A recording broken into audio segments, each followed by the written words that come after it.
how to achieve more visibility, more FPS, and how to become, with those settings, a little bit better in Call of Duty Black Ops Cold War. I will give you that solution in this video right now. Ladies and gentlemen, Ivan the German is back for you guys, and today I'm going to show you how to boost your FPS, visibility and your overall experience in Black Ops Cold War. If you're new to this channel, and I guess you are, subscribe to the Inside Gaming channel to become a better player. So let's start right with your basic settings, and I'm showing the settings for the PC, and here you can see my graphic settings.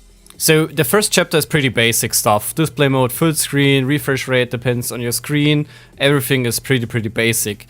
Display is the first chapter, which can be pretty interesting if you play a little bit around it. I choose the Tritanopia section or option with enemy color pink. It's very intense pink because the basic red is a little bit washed out. I don't like it, and the pink option is pretty nice. You can see your enemies very good, and I will show you that later on how it looks in actual gameplay. The field of view option depends on your playstyle. I like 120 maximum to see everything around me. If you turn it a little bit down, of course your enemies gets a little bit bigger, which can be also nice, but you're losing your borders and you do not see that much, of course.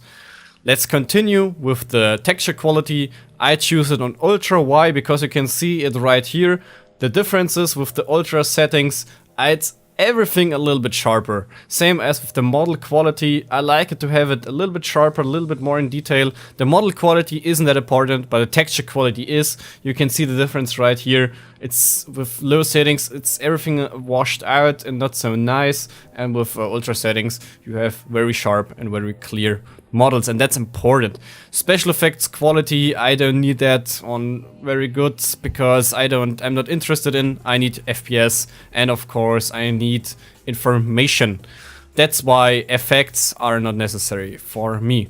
The object view distance, I put this on high. Why? Because on satellite, for example, or different maps, you do not see enemies if you're not putting it on high. I will show you what I mean later on satellite. So the Shadow and Lightning chapter is pretty interesting because you can save a lot of your FPS right here. Shadow quality, I don't need high quality of shadows because I need just the information and not the quality. That's why I got it on low. Dynamic shadows is on. Why? Because I need the information if something moving around. Special effect shadows, you can definitely disable that. I don't know why. Sometimes my settings of the settings are changing after you change something. Special effect shadows, definitely turn that off. You don't need that because it's like details or FPS burned out for nothing.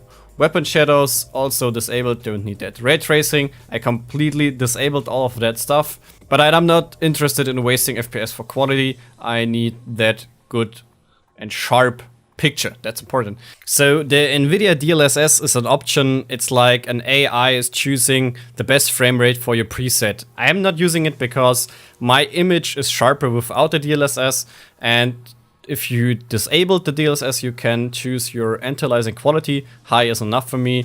I do not see a big difference between high and ultra. High is perfect.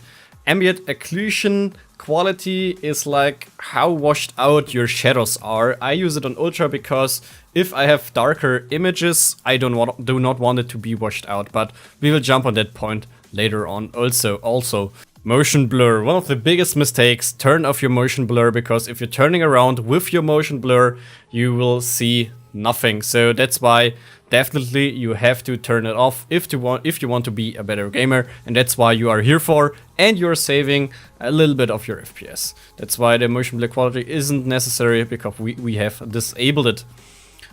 VRAM usage, of course, high, and the other things are pretty basic. As you can see, I have a split screen right here. On the right side, my beautiful, nice, pitched up gameplay or image. On the left side, your well-known Call of Duty Black Ops Cold War experience. But how do you achieve this nice image? I use an NVIDIA graphics card, and I guess AMD has a similar software. I'm not 100% sure, but if you have an NVIDIA graphics card, you can push Alt 3 and you get this menu here.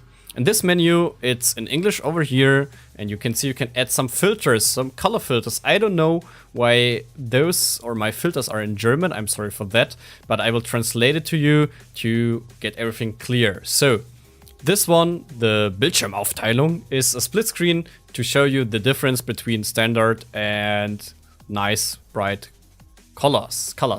The next one is the light and contrast, and I will open it up for you that you can adapt my settings and my bars. It's like the lightning, contrast, highlight, shadows, and gamma. The next one, it's pretty important, it's the sharpness, and the last one is the colors. And for those things, if you do everything right, and you have to play a little bit around, it depends on your graphics card, display, and all of that stuff. Play a little bit around, but stick around those bars to get my result, and you can add a lot of more filters if you want to. And after you did that, you can see the difference, and the difference are quite critical. You can see my version colors are much brightened up, bigger contrast, way more colorful, and the left side is washed out, and I do not like it. It's a big difference, especially if you have those darker areas right here. You are pretty much better in every way to play around and to be even more better. Right now I will add some bots to check the actual difference. So right here you can see the difference between the red enemies and the pink or purple enemies, and you can see this guy over here. He would be invisible for you if you had your object or enemy distance on low or medium. He would be invisible for you. Clearly, you wouldn't see him. Even if he would be right here and shooting on you, you wouldn't see him. And I found that out in the beginning of my Call of Duty Cold War PC experience, after I saw another video and with other stuff and settings. So guys, tomorrow I will give you another video how you can maximize your visibility with a kind of wall hack, which is an attachment in the current game. It's of course not cheating or hacking or anything else, but it's pretty damn interesting and important to improve your gameplay performance in Call of Duty Cold War. If you like what you see, do not forget to like, because you can show the world we Germans can at least win something. And if it's your like, it would be amazing to show that to the world out there. I have another video for you right now, so stay on the channel and we see you tomorrow.